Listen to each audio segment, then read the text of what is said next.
Hey guys, welcome to our channel Indian franchise solution. So दोस्तों, आज जो है हम आपको बताएंगे कि आप जो है प्रधानमंत्री जन औषधि केंद्र कैसे ओपन कर सकते हैं। सो देखिए दोस्तों, जन औषधि केंद्र के बारे में हमने ज़रूर सुना होगा। इसका नाम जो है काफ़ी फेमस हुआ था जब प्रधानमंत्री ने इसके बारे में अनाउंस किया था। लेकिन आज की डेट में दोस्तों कहीं कहीं पे सरकार ने खुद खोला है, लेकिन अभी जो वहाँ पे वो फ्रेंचाइज अपॉर्चुनिटी दे रही है, यानी लोगों को इनवाइट कर रही है कि आप जो है आके ये जो जन औषधि केंद्र है अपने राज्य, अपने शहर, अपने गांव में ओपन करें। सो देखिए दोस्तों, यहाँ पे सबसे अच्छी बात ये है कि ये जो अपॉर्चुनिटी है आपको विलेजेस में, शहर में, छोटे से छोटे गांव कस्बों तक में अवेलेबल है।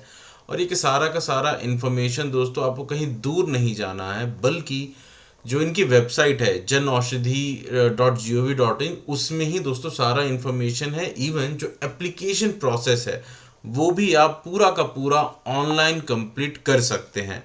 सो दोस्तों, इससे जो है काफ़ी ट्रांसपेरेंसी हो जाती है। अब दोस्तों, आगे बढ़ने से पहले अगर अभी तक आपने हमारा चैनल सब्सक्राइब नहीं किया तो प्लीज़ चैनल सब्सक्राइब कर लें।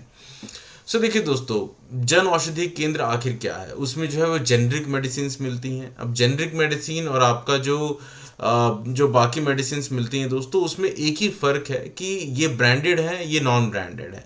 और इसी कारण से दोस्तों इसका जो कीमत है वो काफ़ी कम होता है। यानी जो चीज़ यहाँ पे हो सकता है 5 रुपए की मिले, हो सकता है वहाँ पे आपको 50 रुपए की मिले या 20 रुपए की मिले। तो उतना फ़र्क भी यहाँ पे दोस्तों हो सकता है। अब यहाँ पे जन औषधि केंद्र के लिए दोस्तों आपको इनकी वेबसाइट पे जाना है, janaushadhi.gov.in। वहाँ पे देखिए एक अप्लाई नाउ का बटन होगा। वहाँ पे जब आप जाएंगे तो आपको क्लियरली बोलेगा पहले रजिस्टर करने के लिए, तो आप अपना डिटेल फिल करके रजिस्टर कर लें, उसके बाद लॉगिन कर लें। लॉगिन करने के बाद दोस्तों वहाँ पे आपको जो है वो पूरा फॉर्म फिल करना है। पहले तो आपको ये देखना है कि आप जिस लोकेशन में ओपन करना चाह रहे हैं वहाँ के लिए अवेलेबल है भी या नहीं है, तो वो चेक करना है दोस्तों। तो उनकी वेबसाइट पे जाइए, अपना राज्य सेलेक्ट कीजिए, शहर सेलेक्ट कीजिए, फिर अपने आप ही वो बताएगा कि कहाँ कहाँ पे अवेलेबल है। फिर वहाँ पे अगर है तो आप अप्लाई कर सकते हैं, नहीं है तो आप अप्लाई नहीं कर सकते हैं। अब दोस्तों यहाँ पे एक और चीज़ है कि आपको 5,000 रुपये का नॉन रिफंडेबल डिपॉजिट जो है, या एप्लीकेशन फ़ीस आप कह दीजिए, वो आपको यहाँ पे करना होता है। अब यहाँ पे जो क्राइटेरिया है दोस्तों, वो जैसे जनरल के लिए भी दिया हुआ है, हैंडीकैप है कोई तो उसके लिए भी दिया हुआ है।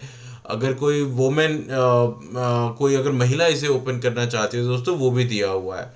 तो अगर मान लीजिए अगर आप चाहते हैं कि आपको अगर ये मिलने की संभावना बढ़े, तो उस केस में मैं सजेस्ट करूंगा कि जो एक वुमेन एम्पावरमेंट गवर्नमेंट बहुत प्रमोट करना चाह रही है, तो उसमें अगर आपके घर में कोई है तो वहाँ पे डेफिनेटली आप उसको सेलेक्ट करके अप्लाई कर सकते हैं।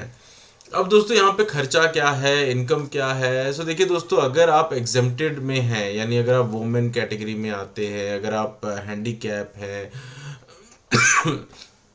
तो उस केस में दोस्तों 2 लाख का आपको एक एडिशनल एग्जेम्पशन यहाँ मिलता है, जो कि जितना भी आपका स्टोर सेटअप पे, राइट, मान लीजिए अगर आपका 150-200 स्क्वायर फीट का अगर आपका शॉप है, तो उसमें स्टोर सेटअप पे जो इंटीरियर वर्क है, तो उसमें जो है आपको 1.5 लाख रुपए का यहाँ पे आपको गवर्नमेंट सब्सिडी दे देती है या ग्रांट दे देती है। उसी तरीके से जो तो अगर अगेन आपका अगर ऑफिस है, आपका स्टोर है, तो वहाँ पे आपको लैपटॉप, प्रिंटर, ये सब चीज़ें भी रखनी होंगी। तो उसके लिए अलग से 50,000 रुपये का और भी जो है यहाँ पे गवर्नमेंट सपोर्ट प्रोवाइड करती है। यानी 2 लाख रुपए का एडिशनल सपोर्ट जो है आपको, अगर महिला है तो वो भी मिल जाएगा, साथ में जो है आपके चांसेस भी बढ़ जा रहे हैं, तो डबल बेनिफिट हो जा रहा है आपका। अब आते हैं दोस्तों इन्वेस्टमेंट। तो दोस्तों इन्वेस्टमेंट जो है यहाँ पे एक तरीके से आप देखो तो आपको गवर्नमेंट जो है वो 5 लाख रुपए का जो है एक तरीके से मदद कर रही है। अब इसमें आपकी इनकम कितनी है, तो दोस्तों जितना भी आपका सेल होता है, अब मान के चलो कि उस पर 20% का आपको मार्जिन मिलेगा। अगर आपने 2 लाख की सेल की तो 40,000 हो गया, अगर आपने 3 लाख का सेल किया तो आपको 60,000 रुपये हो गया। तो वो है। अब इसमें रिक्वायरमेंट क्या है। सो दोस्तों रिक्वायरमेंट ये है कि आपको जब फॉर्म फिल करोगे तो आपके पास आपका पैन नंबर होना चाहिए, आपका आधार नंबर होना चाहिए, और आपका जो परमानेंट एड्रेस है, तो जहाँ भी आप ओपन कर रहे हैं वहाँ का परमानेंट एड्रेस आप अपना रखें, तो आपके मिलने के चांसेस दोस्तों वो बहुत ज़्यादा हो जाएंगे। अगर मान लीजिए आप अप्लाई बिहार में कर रहे हैं और एड्रेस दिल्ली का दे रहे हैं, तो उस केस में हो सकता है आपका एप्लीकेशन रिजेक्ट भी हो जाए। तो दोस्तों ये रिक्वायरमेंट्स हैं। उसके बाद आता है दोस्तों कि अगर आप मान लीजिए खुद ने फार्मेसी या बी फार्मा नहीं किया हुआ है, तो उस केस में क्या? तो उस केस में दोस्तों आप किसी और एम्प्लॉय को रख के उसके सर्टिफिकेट को यूज़ करके भी इसे मतलब इस स्टोर को आप आराम से रन कर सकते हैं।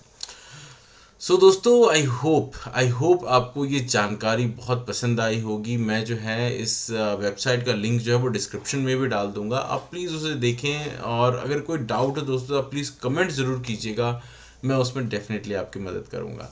Thank you friends.